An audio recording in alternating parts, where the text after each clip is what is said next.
Отиваме към Бургас.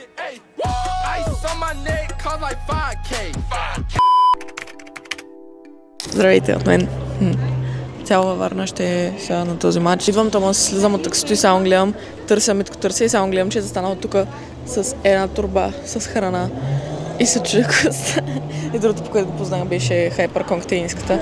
Пътуваме вече, като имахме малко неразбирателство с местата. Това е скам. Платих се допълнително левче. Дала си левче отгоре за място. Дадах левче отгоре за място и казаха, че няма определени места. И щяхме да седим разделени, ако не бях аз. Вече сме в Бургас, поръчваме такси да отидем до място, откъдето да си вземем ключа до апартамента. След това отиваме до апартамента, почуваме, къпим се и излизаме може би да хапнем, после отиваме на матч. Повече не бих пътувал с автобус, ако някой ме пита. Беше мега топло, мега задушно, климатика не работи и нямаше и прозорец, който да се отвори. Поръчахме си грин такси. То стана малко объркване, видяхме Yellow такси, фанахме го. Единственото общо нещо, което забелязах в Бургас и във Варна е дупките по пътя. За спирките им са някакви странни. Таксите не могат да спират по спирки, което е мега стрейндж. Ами ти сме, тук сме. Съжалявам. Аз си помислих, че за 70 лева ще получим нещо хубаво. Пък ние имаме стая с обща баня и туалетна. Да. Обща кухня. Всичко е общо. Има 3 стаи. Има ли климатик? Не! Има. Има, верно. Това е първият ни експириенс да отидем някъде заедно. Сами. Аз съм 18, тя на 17. Ама не очаквах. Проблем. Аз не... Виж, това е...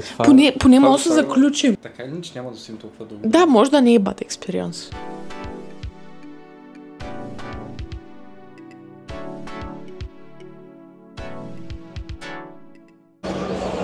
Сектор С. Голямата опашка. Тук е сектора. Сектор С. Там е П. Има П, има твърде много хора. Има С. Той защо се сваля моя топка? Може би ще иска да... Ще иска да събира подписи. Иска вниманието на Алекс Николов. Готов! 73!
Вече сме се прибрали във Варна и имам някои неща, които ми направиха впечатление от вчерашния матч. Спечелихме, което беше най-хубавото. Проблема е там, че публиката просто беше странна, защото абсолютно на всеки спорт се случва това нещо.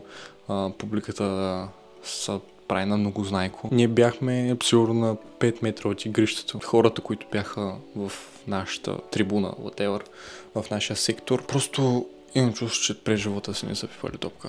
Но аз говоря от експириенс, тренирал съм 8 години волейбол. Също така приятелката ми, Ваяна, която видяхте, също тренира от 3-4 години, също тренира и плажен волейбол, минала е курс за съдийство, мисля да минала и още някакви курсове да може да е примерно след няколко години съдия по такива мачове. Направим впечатление, че имаше доста расизъм, защото тези, които са били там или които са гледали, знаят, че в отбора на Япония имаше един по-тъмен, нали, по-тъмно кош. Аз не бях нито за България, нито за Япония. В смисъл и двата отбора ма кефят. Да, подкрепяхме България, но аз не освирквах Япония, защото Япония са много добри. В смисъл, те играха много добре. Те играха почти точка за точка и нали, в крайна сметка завършихме 3-0 за нас, което е супер. Да даваш акъл на България как да играят и да освиркваш толкова добър опонент е малко странно, защото си човек, който сигурно за пръв път чува за волейбол, дори не знаеш правилата, как се играе и му кажеш: аре бе, що не взе, аре бе, брат.